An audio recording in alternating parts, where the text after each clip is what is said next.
আমি আগের ভিডিওতেই বলেছিলাম যে আমাদের ক্লাব থেকে বিশ্বনাথ বসুকে আনা হয়েছে, আমাদের অভিনেতা এবং কমেডিয়ান। দারুণ গান করেছেন, সেটাই আমাদের ক্লাবে আনা হয়েছিল। এটাই আপনাদের সঙ্গে শেয়ার করছি সরস্বতী পুজোর উপলক্ষে।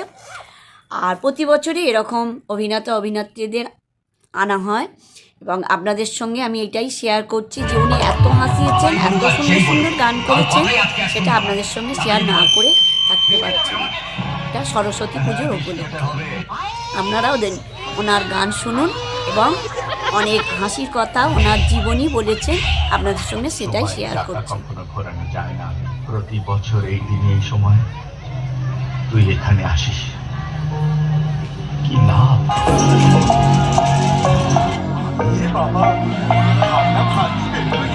দেখুন আমার সারা মনে কাটা নেই, কিন্তু এর আগে অনেক কাটা।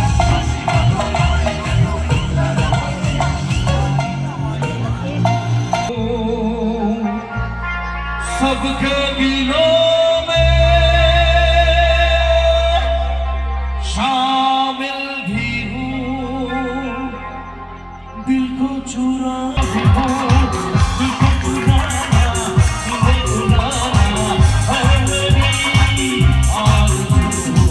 और जो मेरा मैं करता नहीं, करने से मैं कभी डरता नहीं। बादशाह ये बादशाह, बादशाह ये बादशाह, बादशाह ये बादशाह, बादशाह।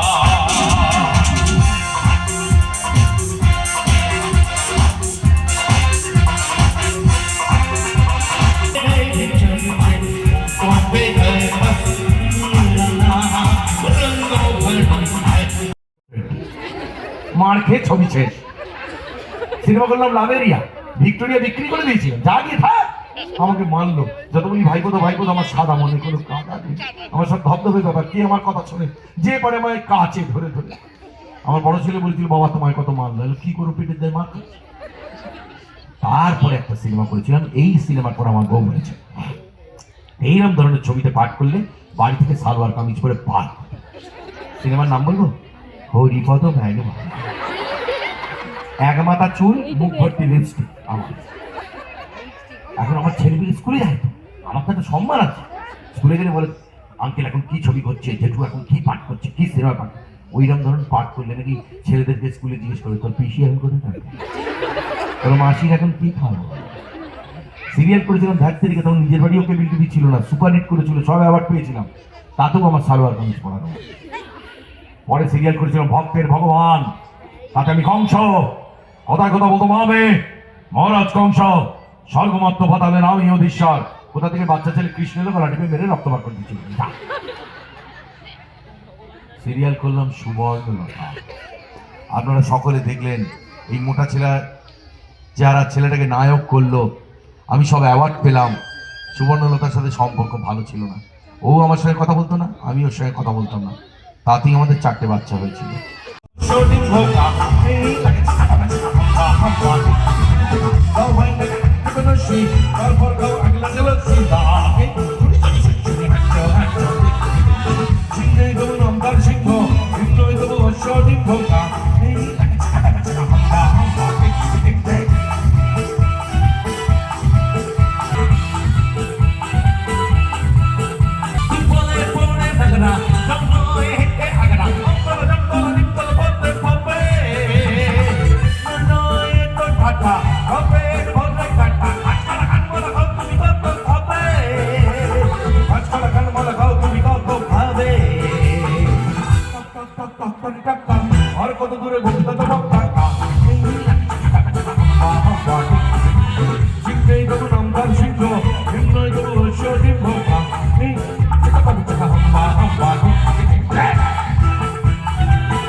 ঠান্ডা আমি ঠাকুর মশাই, সবার কি সুন্দর ড্রেস, আমার একটা ফিনফিনে ফতুয়া আর একটা প্যাট প্যাটের ধুতি, দুনিয়া যত হাওয়া নেই।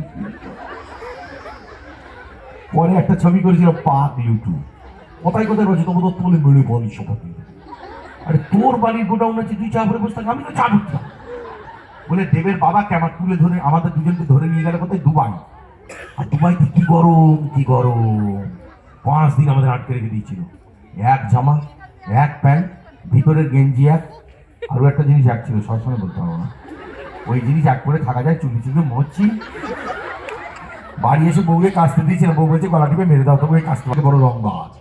বলে তাতে খরাজ মুখার্জি হচ্ছে কোয়েলের ম্যানেজার আর কোয়েলের বাবা হচ্ছে রজতব দত্ত, একজন ফুটবলের মতো ধরে আমাকে হোটেলের ম্যানেজার, ঢম করে মারে, ও ধরে ঢম করে মারে, আমি ফুটবলের মতো দৌড় গোড়গড়ি খাচ্ছি।